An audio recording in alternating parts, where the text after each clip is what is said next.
Well, thank you, Jonna, very much, and thank you all for being here. It's just absolutely amazing to see so many people here, just because I bought a lot of books for Latin America. I have three preliminary comments. I'd like to thank the KU Library staff for showing such strong interest in my collection efforts. Much as I love books, I'm not a librarian. Why not? But I've had close and enjoyable connections with the KU Library staff since my arrival here in 1963. And I've had a strong interest in KU's library acquisition from the beginning, as has been indicated. Yes, I've been actively engaged in purchasing books for KU. This is not an activity that brings raises and promotions to professors. But let me tell you, it does have rewards. This is one reward right here, and it has been fun. And my talk tonight is built around personal reminiscences of collection. But I want to state at the outset that there were many people involved besides myself. The KU libraries were blessed with an amazing dedicated bunch of Latin American book collectors. I call them the radical librarians. Rachel Miller, Shelley Miller, Ellen Brown, Rhonda Nuggebauer, and of course, Johnny Krantz. They just didn't wait for the books to be sent here. They were ready to go after them. They did not leave the book buying to agents. They were ready to go to the field to get them. And I'd like to compliment personally Bill Crow, Rick Clement, Johnny Krantz, Rebecca Smith, Lorraine Harrigan, and the Spencer and Watson staff for putting up with me in my commitments. And there's my friend Kent Miller, who was my first MA student, as you heard, after my arrival at KU. He's responsible for getting all of my books from my house to the library. So now let's get to some of the specific cases that stand out in my mind. And Costa Rica is a good place to start. The KU-UCR connection, University of Costa Rica connection, goes back a long ways. In my mind, 1917. It was significant because that's when Juan de Osman began his career in the KU Spanish department. He was Spanish, but he had taught in Costa Rica, and he came here with his wife and later his children. Costa Rican students began to come here in the 1920s and the 1930s. And in 1946, and this was my most stirring comments, 11 of the 23 foreign students at KU were Costa Ricans. So this was an extraordinary situation that KU was dealing with, so many Costa Ricans outnumbering all the other foreign students. This helped lead to a formal exchange relationship between KU and UCR in 1958-59, and it coincided precisely with the Farmington Plan. In the 1920s, many U.S. universities had decided to focus on specific foreign areas for special collections, but little attention was given to Latin America. Robert Talmadge and Robert Vosper of KU contributed to the inclusion of Latin America. They were the KU librarians, and it made sense to them to include Latin America. And I see Phyllis Talmadge sitting there back here. Raise your hand. So she knows about this. Because the KU-UCR relationship was just getting underway. I don't want to get into too much historical detail here, but KU was already linked to Costa Rica. One of the first actions was the purchase of the Lina's collection, which has been mentioned. And my understanding, I watched and supported it, but it was Bob Nunley and the library staff who were primarily responsible for the purchase of this group of books. And Linus and his wife had been teaching at KU in 1961, 1962. I didn't arrive until 1963. Then there's the case of Albert E. Palmerly, a geography student at KU. He was a member of the first group of KU students who spent a year in Costa Rica in 1960. With the help of UCR geographers and historians, he collected maps of Costa Rica. The result, maps of Costa Rica, and annotated cartobibliography. This is an amazing book, and it's one that gets you started on the collection idea. An annotated cartobibliography. It was published, oh, and I should emphasize this, it was published by the University of Kansas Libraries, not the University of Kansas publisher.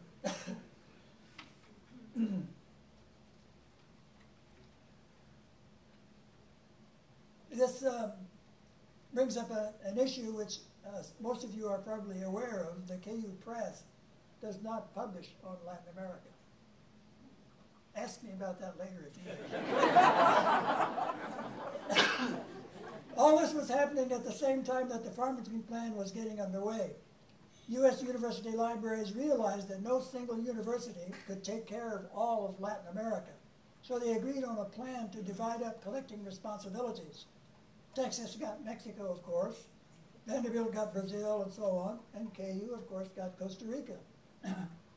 KU was underway with its focus on Costa Rica. It didn't hurt that the first Peace Corps group to go to Costa Rica came from KU. The affair involved KU professors and KU students.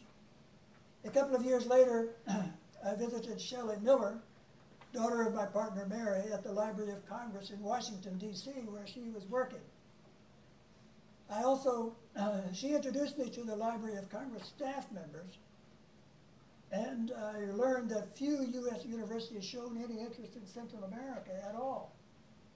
I also learned from her and other staff members that the Central American countries did not turn out many books per year. Justification, I concluded, that KU should focus on Central America. All this led me to urge the library to buy everything it could from the 5 Central American countries, plus Panama and Belize. KU began to give major attention to all these countries. Except for Texas and Tulane is my alma mater, most U.S. universities were not interested in Central America. I'm confident, but by 1985, KU rivaled Tulane and Texas for collections of all the Central American countries. And I am confident, as has been said, that we are way ahead of them now. 2 other factors contributed to the advancement of the KU collection on Central America. The first was the arrival of my mentor, Bill Griffith, as director of the Center of Latin American Studies to KU in 1970. He was at Tulane. We have something in common. He got his MA at Wichita State, and so did I. Bill got fed up with Tulane and came to KU in 1970. And by the way, he's a native Kansan. He was director of the center, and I was associate director. When Bill Griffith stepped down as director in 1975, I took his place. He didn't think we had a chance to get federal support from for the center from the government. I was more confident. I applied right away, and KU won federal support, not only for KU, but for Wichita State and KU. TUCLAS, the Tri-University Center of Latin American Studies. Well, I have to say it only lasted 5 years, but it was just too complicated for the 3 of them to cooperate. Now more about Bill. Well, I should add that the grant gave attention to the need for books on Central America, and so there was part of the money that was directed toward funding for book purchases. Now more about Bill. His focus was mainly on Guatemala. He lived in Guatemala for a while. When he came to KU, he brought a splendid collection of Guatemalan material, much of it dating all the way back to the 18th century through the 19th and 20th centuries. He was a book lover. He traveled all through Guatemala to towns and bought books. I followed his lead. I ran into people who knew him from before in Guatemala and Honduras. Upon retirement in 1984, his collection was professionally evaluated at $300,000. He sold it to KU for 1/3 its value and gained a tax write-off. And upon his death in 2003, KU acquired subscribed the remainder of his collection and the remainder of his estate to the KU libraries to buy material to Central American history. That was $320,000. Now, in a footnote, I guess that's what you want to call it, in the 1990s, I gave a large collection of Chilean books to KU. How did I get interested in Chile?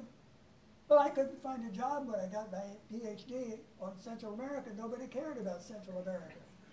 So I was fortunate enough to get a grant to go to Chile. And so I was retraining myself as a South Americanist in Chile. And yes, I bought a lot of books on Chile. And so I started collecting. And when I got the job at KU, and I was in Chile when I got the job at KU, I gave my Chilean collection valued at $4,500 to KU. Now let's focus on some specific Costa Rican collections. There's the Tobias Zúñiga collection. I found a pile of his papers in a used bookstore in San Jose in 1966 and bought them. I lived in Costa Rica that year and made regular visits to his store. He had an attic for really special items, and so I had to get up and crawl around in the attic. But I never went to Costa Rica without going to this store. That's where I got a complete bound set of the important journal called Ariel.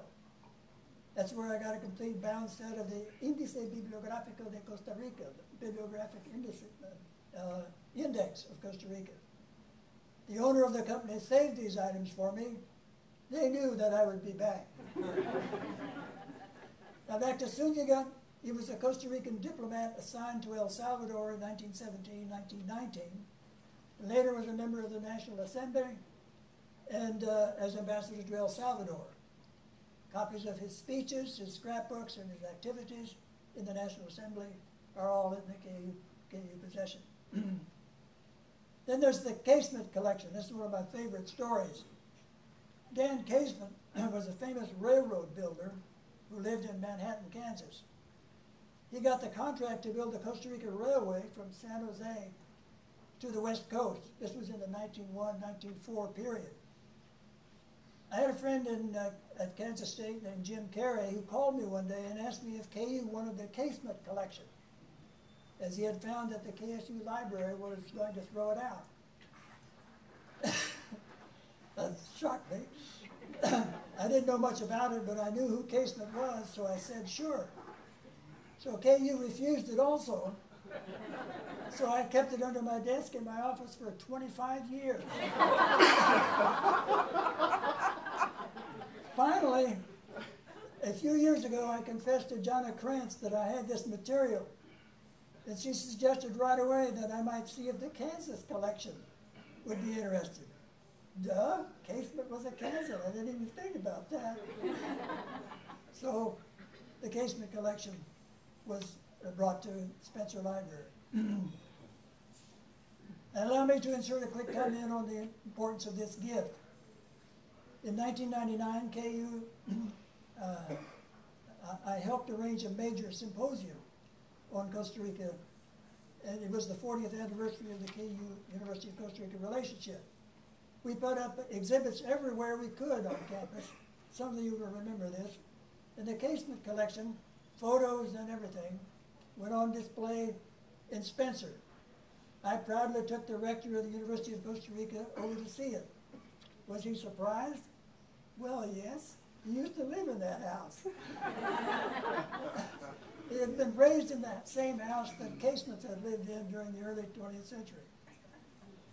And by the way, President Arias of Costa Rica gave the principal speech at that symposium in 1999. Another exhibit was the 70 or 80 theses and dissertations on Central American topics. Visitors from Central America were very impressed by that exhibit. That was also at Spencer. They were just amazed at how many theses and dissertations were available that had been done by Costa Rica, Central Americans at that time. Now let me tell you about the Ernesto Alvarado Garcia collection. I met Don Ernesto of the Maine for the first time in Tegucigalpa, Honduras in 1965. He was director of the Maine Library and Archives of Honduras. I went to talk to him and found out that he had just lost his job. On my walk back to the hotel that day, I noticed him consoling himself at a bar. I joined him for a drink. He invited me to stop by his house the next day, and I did, just 2 hours before I was headed for the airport. I found that he had built a separate house for his books behind his law office. It consisted of 2 large rooms, one above the other. Every wall was with shelves to the ceiling filled with books. There was a large table in each room crammed with books. To get up the stairs, I had to walk on books. He obviously needed money. He was out of a job. But to make a long story short, I convinced Jim Hellier, acquisitions librarian, to buy the collection. KU paid $5,000 for 18,000 books on Central America and the Caribbean. It cost more to get them here than it did to pay for them, than to buy them. It also took, if I'm correct, 15 years to catalog all the books and shelve them. It's no surprise that we have had a lot of students at KU doing research on Honduras. Now let's shift our attention to Paraguay for a moment. Since the late 1970s, Kansas and Paraguay have been sister states. Paraguay, perhaps because of the long history of dictatorship, was neglected by U.S. scholars. Hard to do research on Paraguay. Libraries and archives have been neglected. And I remember going to the archives and being told that they had nothing before the year 1900. Nothing. No books after 1900. Or no documents. I thought it was our duty as a sister state to collect Paraguayan materials. With library support, we stepped up our interest in the acquisition of Paraguayan materials, and soon afterwards, a McBlain book catalog from North Carolina landed on my desk. I did have connections with several dealers. I noticed that several Paraguayan items were scattered throughout the catalog, not one by one, but scattered throughout the catalog as if they were being hidden. I alerted SPLAT, Spain, Portugal, and Latin America, and we began negotiations, and we ended up buying all the Paraguayan items. The materials all came from Natalicio Gonzalez, a historian and former president of Paraguay. He died while serving as Paraguay's ambassador to Mexico, and apparently what happened was someone who worked for him collected all of his books and sold them to this outfit in North Carolina. So we've been negotiating with Paraguayan universities to share this wealth of information, but we have a tremendous Paraguayan collection as well. I have 3 more book acquisitions to tell you about. A few years ago, thanks to Peter Hurley, right over there, I met Francisco Flores Andino of Honduras. He is an ex-priest who had collected lots of books on Honduras. Now, Mary and I have made 3 trips to Honduras to purchase his books for KU. In one sense, it is a shame to take these books away from Honduras, but the facilities in Honduras are so poor, so little protected, that I feel justified in saving them. Because he was a priest, many items were religious. And that's good. We have not really focused on religion, or at least not that I knew of. But he also has collected lots of material on indigenous people of Paraguay. After a while, Francisco began to bring books to Dallas, where his son moved to Dallas, and so he began to bring books to Dallas. And Mary and I made 2 trips to Dallas to pick up books. He currently has another list of books to sell, but we are not driving to Dallas to get them. Not yet, anyway. Now, next, there is the interesting case of Jean Mueller. And Diana Mueller is over there. She used to be my secretary. Okay. He was a PhD student of mine and book lover like me. He acquired books while studying in Spain, Argentina, and Central America. And KU even hired him to buy books in Central America and Mexico. His many trips to Central America slowed up completion of his dissertation. It took him a little longer than usual, but eventually he completed it. And by the way, I just have to add a comment. He was visiting me at my house one day, and we were both sitting on the porch, and the phone rang inside. And I went in to answer the phone, and it was from Hayes, the University of Kansas in Hayes. They wanted to know if I had anybody to suggest for a position in Latin American history. And I said, yeah, he's sitting right out in front. Sure enough, he got the job at Hayes, but eventually moved to El Paso for a community and began teaching at a community college. And I should add that he fell in love with my secretary and married her. I visited them several times at their home in El Paso, and their garage was just absolutely loaded with books.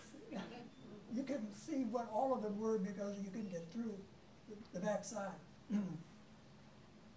Unfortunately, Gene died about 3 years ago while visiting his hometown of Grand Island, Nebraska. Diana mentioned that years ago he had rented a space for possession for his possessions in a storage facility. We supposed that it was furniture. But it turned out that there were 600 books in the storage unit, and she authorized me to get them, and so Mary and I drove to Grand Island and got the books. We opened the storage unit, there was no furniture, just books. I checked and found that KU did not have 150 of the items, so it was well worth the trip. And Diana, I should add, turned over the books to KU, and we established a Mueller Scholarship Fund in the history department. On Sunday, while packing books to go to the library, I stumbled on this unpublished book called Central America in United States Archives and Libraries, a brief guide for locating primary source material by Gene A. Mueller, January 1968. I really hadn't paid much attention to it at first, but when looking upon it, I see an amazing collection of data about who else has books on Central America. But that's typical of Gene Mueller. Now I just have to say I owe a great deal to Gene and Diana. They've been very helpful. Now I must tell you the story of my relationship with Carlos Melendez Chaveri. He was chair of the History and Geography Department at University of Costa Rica from 1960 to 1969. And he was generally considered one of the top 3 historians of Central America. I taught under his direction the history of the United States in Espanol at the University of Costa Rica in 1966, and we became good friends. And his wife and son both studied at KU. He came to KU to attend a conference in the late 1960s.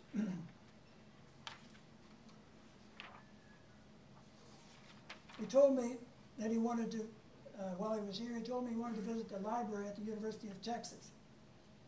He didn't realize how far away it was. And of course, if you're a Costa Rican, you can get from the Atlantic to the Pacific in 4 hours. And so, but anyway, I wanted to go to the Texas library also. So I said, get in the car and we'll drive to Texas.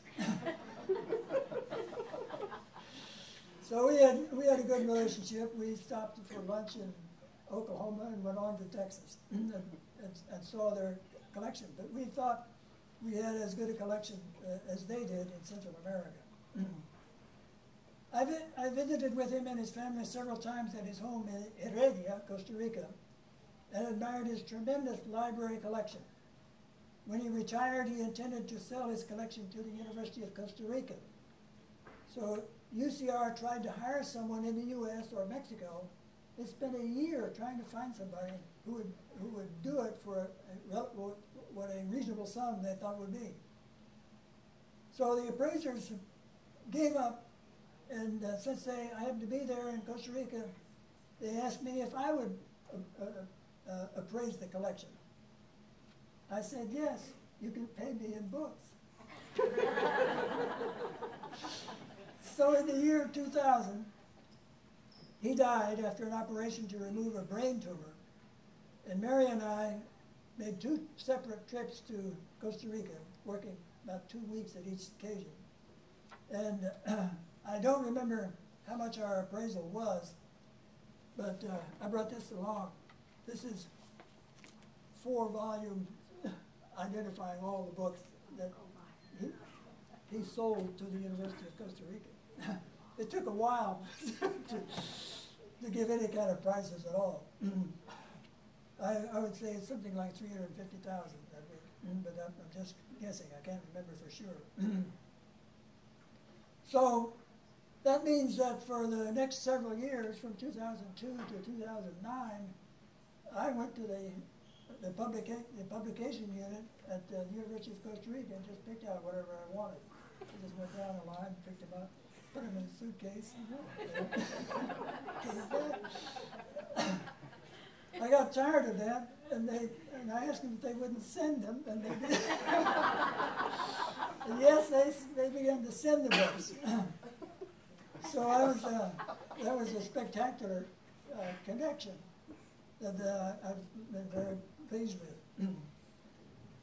Now, one more brief story. You're all aware that KU was the first public university to adopt an open access policy. I got very interested in that idea, and I compiled a list of 140 or so theses and dissertations on Central America or by Central Americans at KU, with the help of Ada Emmett, Marion Reed, and one other person whose name I'm just now forgetting. In conclusion, I believe that KU's Central American collection will now be at the top of the list. And so I'm ending up on that at that point, and so if you have any questions, I'll try to answer.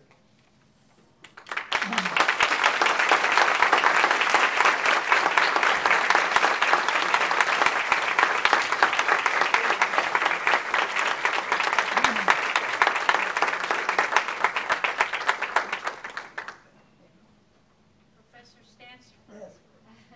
The piercing question on my mind is what's going to happen to the banana collection? Well, the books are leaving the main basement room and going to KU. The bananas are collected in a very small room, so now they get to move into the big room. So if you have anything about bananas that you don't want to keep,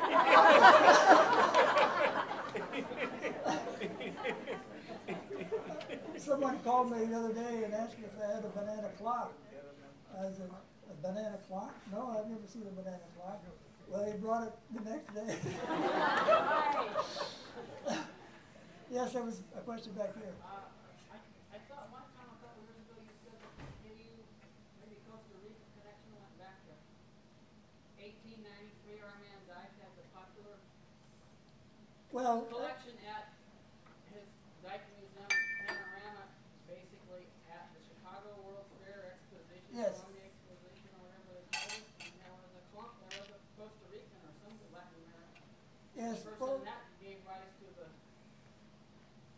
tropical rainforest part of that panorama. Well, in the book that Costa Rican and I wrote together, we put in a little more details. And yes, we did talk about 1893 and the Chicago Exposition. So that was one of the most important early connections between KU and UCR, because the Kansas exhibit and the Costa Rican exhibit were very close, and the two directors became good friends. And that led to some other connections between Costa Rica. So I didn't think it was desirable to go back too far. But it was a very interesting connection, for sure. Anything else? Well, thank you very much for your attention. Thank you for...